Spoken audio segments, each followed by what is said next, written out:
So now in Surah An-Nisa 4, continuity 16 ayah. وَالَّذَانِ يَأْتِيَانِهَا مِنْكُمْ فَأَذُوهُمَا فَإِنْ تَابَا وَأَصْلَحَا فَأَعْرِضُوا عَنْهُمَا إِنَّ اللَّهَ كَانَ تَوَّابًا رَحِيمًا. And from you, if two men comes with obscenity, hurt both of them. So if they both repent and correct, so avoid to hurt both of them. Surely Allah is oft returning, most merciful. You see, in the ayahs that I was referring to previously, here it is mentioned, first the women are mentioned who are coming with obscenity, and then two men are mentioned, specifically two men are mentioned who are committing obscenity, right? And in the previous ayahs, I have already read an ayah where Lut al-Islam and his people is mentioned. Lut al-Islam people got the punishment and the woman got the punishment.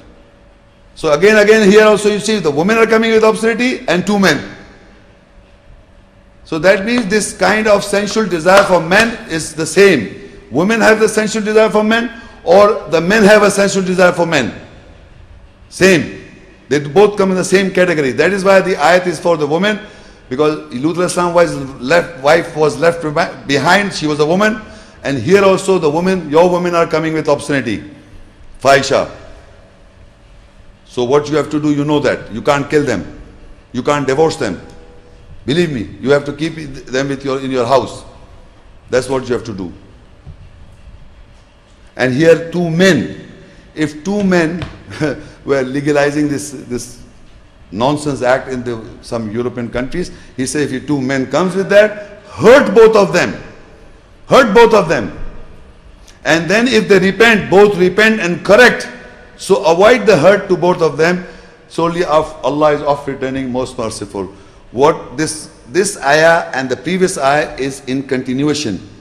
That means the woman having a sexual desire with men, that is obscenity, fahisha. And if two men are having sensual desire with each other, is again obscenity. So you hurt both of them here, and the woman you have to confine. You don't have to confine the men. Remember this. So you have to hurt them, punish them. If they repent, then do not, Allah said, do not hurt both of them.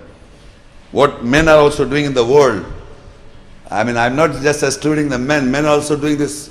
Two men involved doing bad things is almost like women taking a sensual desire with men. Is the same. Now in Surah An-Noor 24 and ayah 33. وَلْيَسْتَعْفِفِ الَّذِينَ لَا يَجُونَ نِكَاحًا حَتَّى يُغْنِيَهُمُ اللَّهُ مِنْ فَضْلِهِ وَالَّذِينَ يَبْتَغُونَ الْكِتَابَ مِمَّا مَلَكَتْ أَيْمَانُكُمْ فَكَاتِبُوهُمْ إِنْ عَلِمْتُمْ فِيهِمْ خَيْرًا وَآتُوهُمْ مِنْ مَالِ اللَّهِ الَّذِي آتَاكُمْ وَلَا تُكْرِهُوا فَتَيَاتِكُمْ عَلَى الْبِغَاءِ إِنْ أَرَدْنَا تَحَصُّنًا لِتَبْتَغُوا عَرَضَ الْحَيَاةِ الدُّنْيَا وَمَنْ يُكْرِهُنَّ فَإِنَّ اللَّهَ مِنْ بَعْدِ إِكْرَاهِهِنَّ غَفُورٌ رَحِيمٌ. And let those who do not find means to marry should abstain until Allah enriches them from His bounty, and from those whom your right possesses, who seeks the book. So write for them if you find any betterment in them, and give them the wealth of Allah that He has given you. And you do not compel your young girls to commit wrong acts, prostitution, if they intend to be fortified, guarded. For you seek the width of this worldly life, and whosoever compels them, then surely Allah is forgiving, merciful from after their compulsion. Now in this ayah, Allah is telling the men that if you do not have the means to marry, until means physically, health-wise and materialistically, because you are the caretaker of women, so you abstain until Allah enrich you from His bounty. And from those whom your right hand possesses, who seeks the book, so write for them. If you find any betterment in them, give them the wealth of Allah that He has given you. That means people who are under your right hand possesses. That's a different topic altogether. Who are those women? ma malakat aymanukum.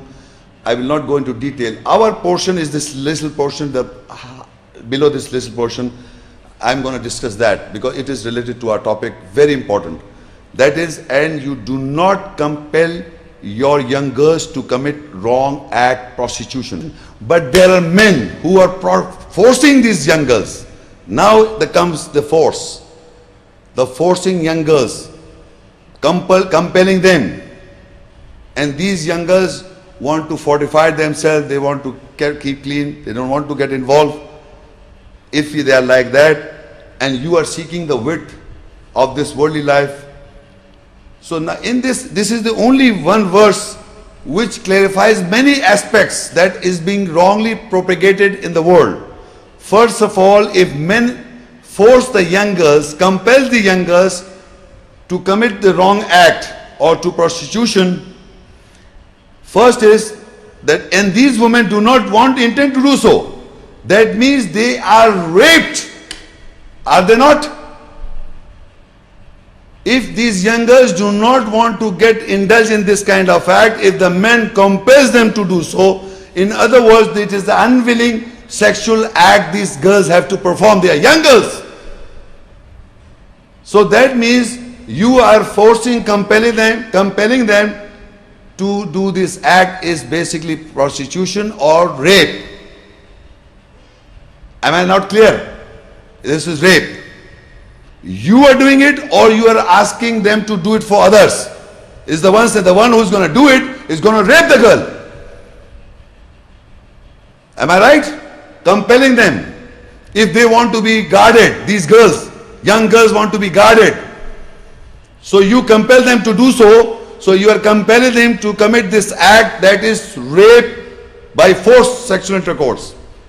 And further he says, whoever compels them, whoever these men of this world who are seeking the width of this world, whoever compels these girls to commit wrong act, prostitution, surely Allah is forgiving, most merciful after their compulsion. You have to listen to this very point, important. What is forgiving? Who? Allah is forgiving the girls who are raped, who are this is very, people, men and women, they don't understand the ayahs. If any man, believe me, if any man commits a rape to any girl, young girl I'm talking about, because Quran is here, says young girls. First of all, it's forbidden by Allah not to do so. You must listen to me, guys. It is not to do so. If these women these girls want to be guarded, if any man compels them to commit this sexual act by force, it's like a rape. And after this girl being raped, Allah is forgiving these girls. Of what? What will happen? In the beginning I told you that any person who are involved in these acts, there was a word I told you, sayyi'at, saw, badness will come. And the word I told you, dunub, dhanaba, mean guilt and sin will come if you commit these acts. If anyone commits this fahisha, this obscene act, obscenity, adultery and fornication, or any kind of all these acts, so what will guilt will come inside. Guilt. So these girls, if being forced and raped, will not have the guilt. Because Allah says, Allah is forgiving, merciful after compulsion, after their compulsion. Who are you to punish the person who raped? To kill him? Of course you have to punish him. I'm not saying that you kill him. But he must be punished for fornication, adultery, he did it.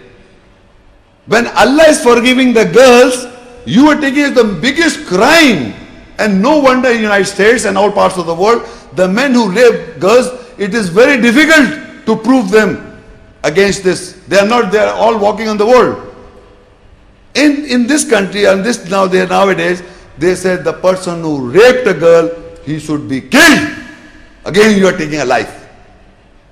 Before I told you, if a man find his wife having an extramarital affair or doing fahisha and committing adultery, you cannot kill her. Similarly, if a man forces a girl to commit this sexual act, he cannot be killed because Allah is forgiving the girls. That means they will not, of course they will go to a trauma. I'm not denying this fact. A physical trauma and a psychological trauma they might go. But when Allah is forgiving, they won't contain the guilt and the sin. And the badness will not come in their psyche. The badness and the sin will not, because Allah is forgiving, merciful to those girls. So who are you to kill that man who committed this crime? Of course they will be punished, because I will read further what is the punishment of an adulterer and an adulteress fornicator. 100 stripes. I will come to that ayah. But in the book, nowadays now say, a man who raped a girl should be hanged or killed. Again you are bringing the biblical law. A man who commits a crime, stoned to death. Death, you want to kill the person. These both acts, believe me, for women committing this crime and a man committing this crime by force, by compulsion, compelling, still Allah is forgiving, merciful. Allah is forgiving the girls. That means they will not carry the guilt. They will not carry the sin in their psyche. What is Allah for? When Allah says Bismillah ar-Rahman ar-Rahim, with the name of Allah, most gracious, most merciful. Or Ghafur Rahim means He will forgive.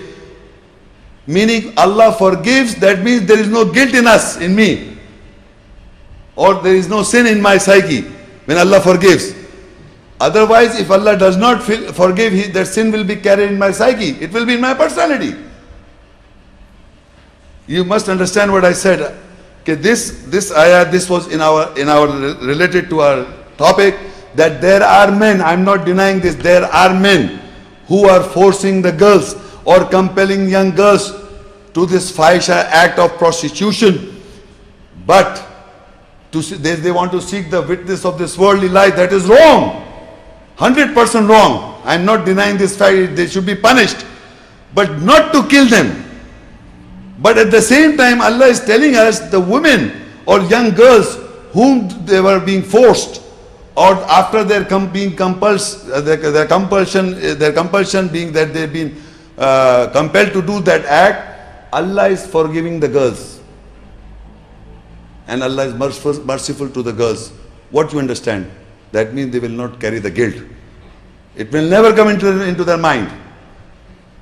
And this is Allah has made the psyche of men and women both. So this guilt purpose, people are taking, or the women also making a big issue of this. Well, this man raped this girl, and man, this is a big crime. I understand this is a big crime. We all understand. But in the nearness of God, Allah is forgiving the girls. Why are you making this an issue? Because Allah forgives the girl, you are making an issue. That sin, the sin will not enter into her. Because Allah forgives, that means sin will not enter into her. The sin enters into everybody's psyche when Allah does not forgive. When Allah does not forgive, that is why we are guilty.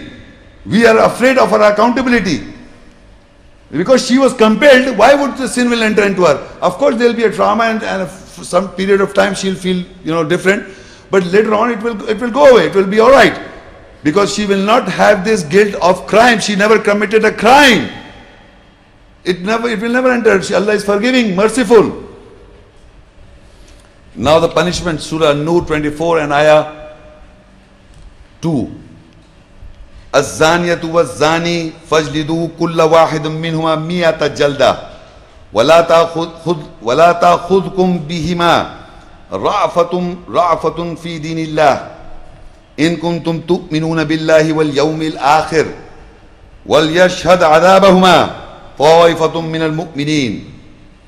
The fornicatress and the fornicator, then lash each one of them 100 stripes, and pity do not hold of you with them in the judgment of Allah, if you believe in Allah and the last day, and a party from the believers bear witness their punishment. Now the punishment comes. Any person, any girl, or the first is the zaniya. Zaniya means fornicatress and zani means fornicator. Both of them, Allah says, you punish them with 100 stripes. It's there in the book. Punish them 100 stripes. And pity, pity should not catch hold of you. This is wrong, is being pity, you want to sympathize with them. No pity should catch hold of you with them in the judgments of Allah, if you believe in Allah in the last day. And a party of believers should witness the punishment. Now here before the punishment, it's very easy to punish the person. You must understand who is a zani, who is a fornicator and a fornicatress and a fornicator, a zania and zani. Who are these? Who are these people? I'm asking a question. If I smoke a cigarette, if I smoke a cigarette, am I a smoker? Once or twice. If I take a glass of beer or alcohol once or twice, am I a drinker? Come on. No. You must understand that the word here, the word zania, means a person who is addicted to fornication is zani or zania. Any woman or a man commits this act is not a zani. Listen to me very carefully. The word Arabic zania means a girl who is addicted, continuously addicted. She has become addiction. She's a fornicatress. And a fornicator is a person who is addicted to this kind of sexual act. He's a zani. If any person has committed once, twice, thrice, and not addiction has entered in his psyche, he is not a zani. He has committed a fornication. I'm not denying this. Because if anybody smokes a cigarette or drinks alcohol once or twice, does not make him an addiction. Until he does so many times that he becomes an addicted to it, that means he's a drunkard, or he's a smoker, or he's a now fornicator. Remember this, any person any habit or any natural thing when it enters in your psyche and you becomes addicted to it, then you are responsible. Because in this ayah you will note there are no witnesses involved. In this verse, Allah says zania. Who is the zania?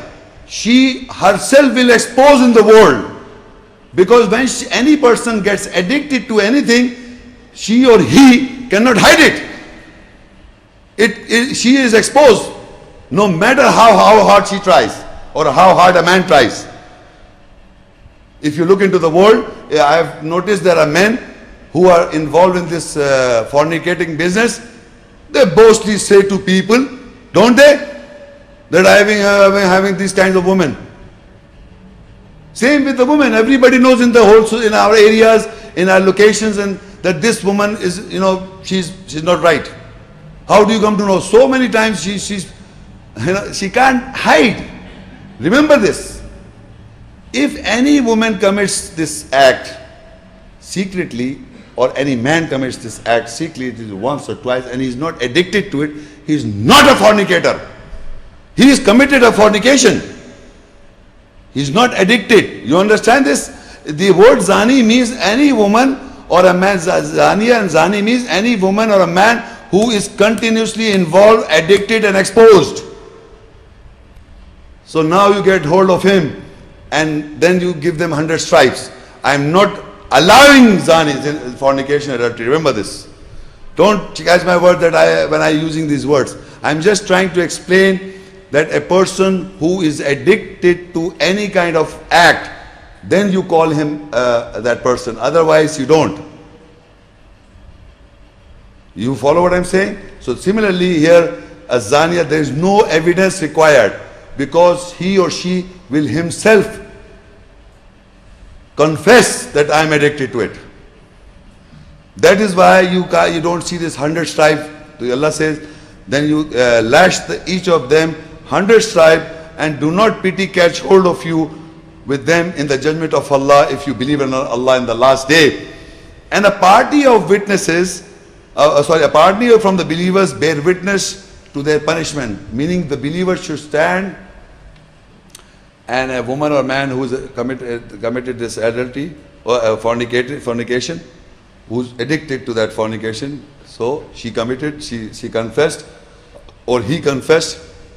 So believer should make around and slashes, not like killing the woman or man. Because further ayah says, look, further ayah says, the continuity, Az-zani la yankihu illa zaniya aw mushrika. Was-zaniyatu la yankihuha illa zanin aw mushrik. Wa hurrima dhalika al-mu'minin. The fornicator do not marry any except a fornicatress or a woman who associates, and the fornicatress do not marry any except a fornicator or a man who associates, and that is forbidden over the believers. So if this, now reading in the two ayahs, you will note that that we come to know that these girls or men, boys and girls, they are not married people. They are not married people, because it says a fornicator marry except a fornicatress. After the punishment, after she takes the punishment or he takes the punishment, if they are involved in it, then marry to each other.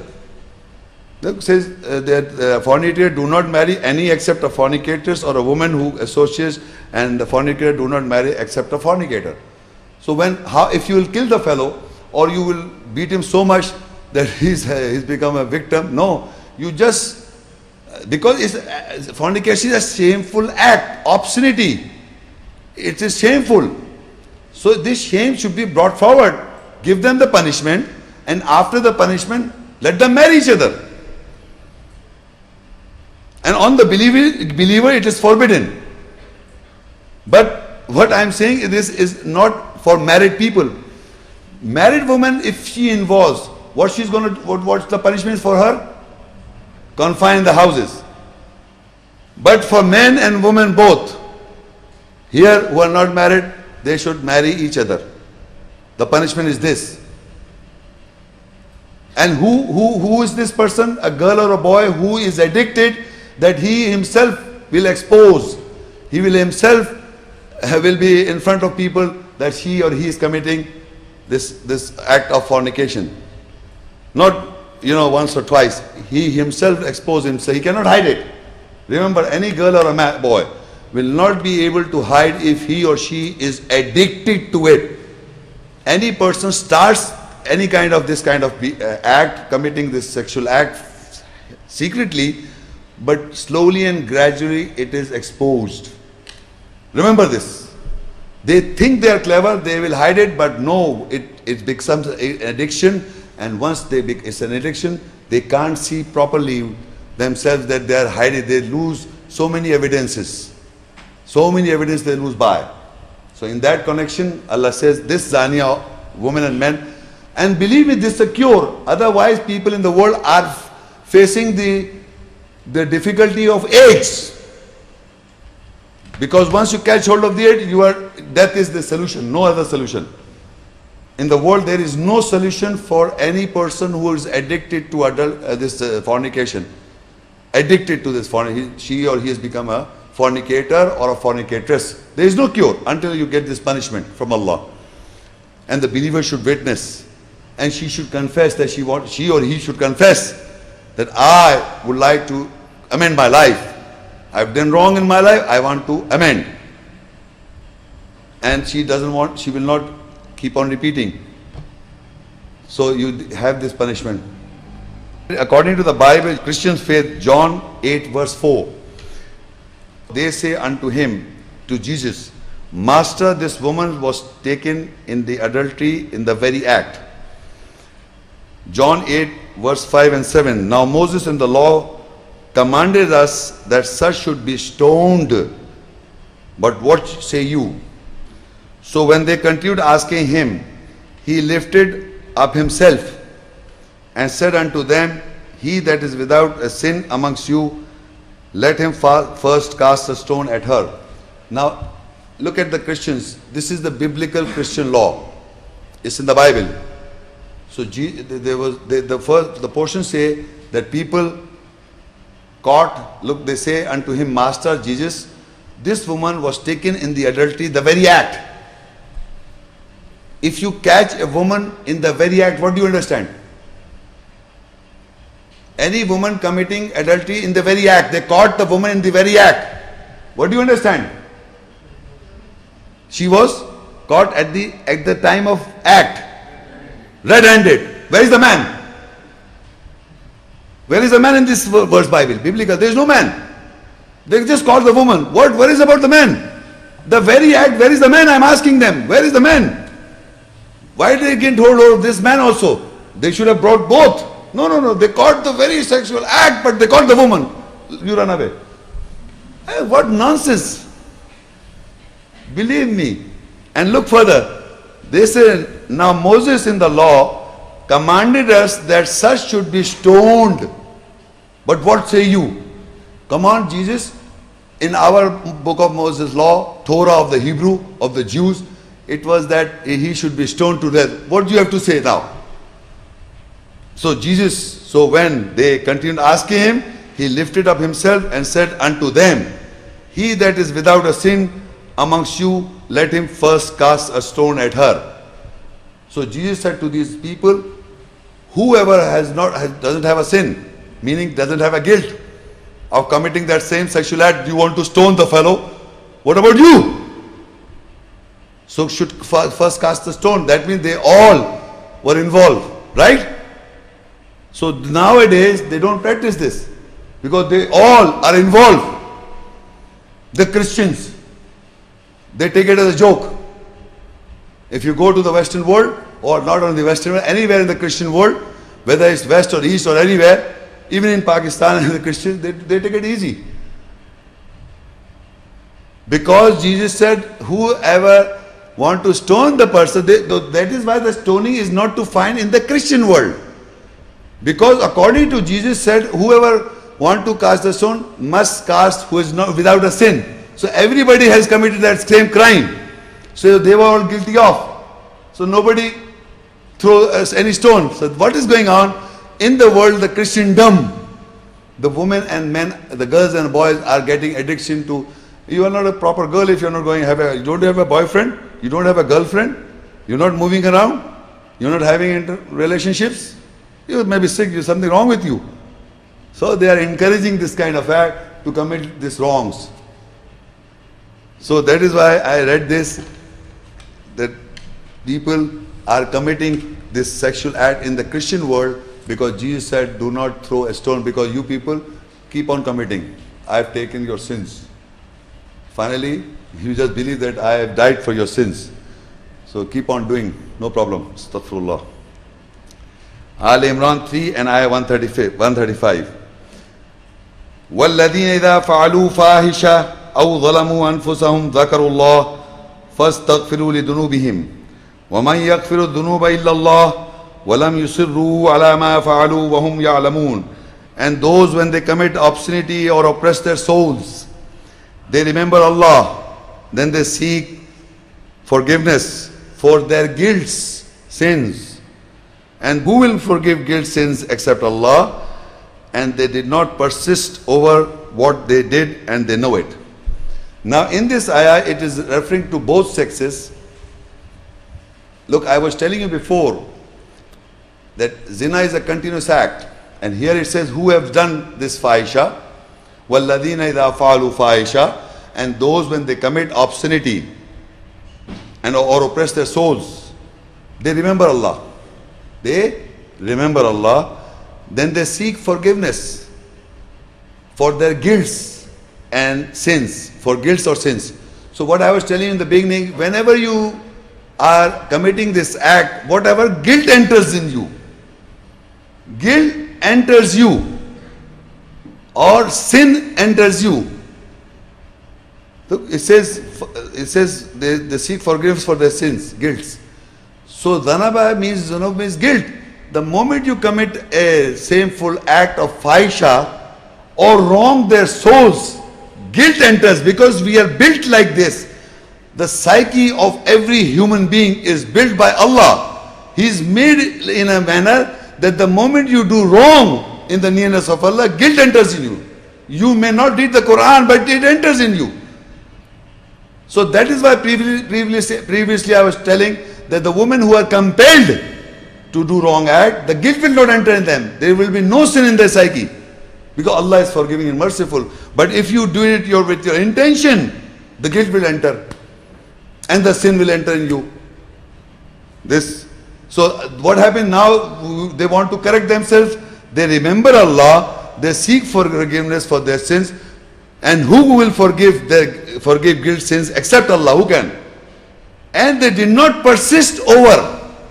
That means once they are asking for forgiveness, they will not keep on doing it the same thing.